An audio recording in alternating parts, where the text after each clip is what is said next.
I have some rosemary, garlic, pepper, pimento seed, and clove, along with the cooking oil on the pot. So we're gonna add the oil to the pot.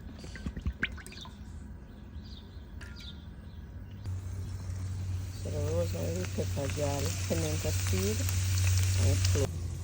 We are going to add the fish them to the pot.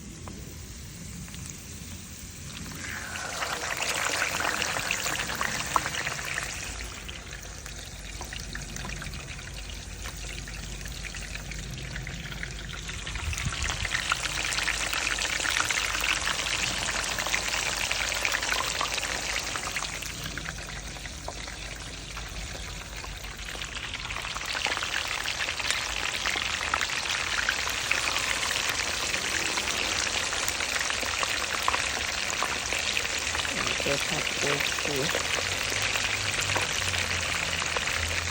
to fish.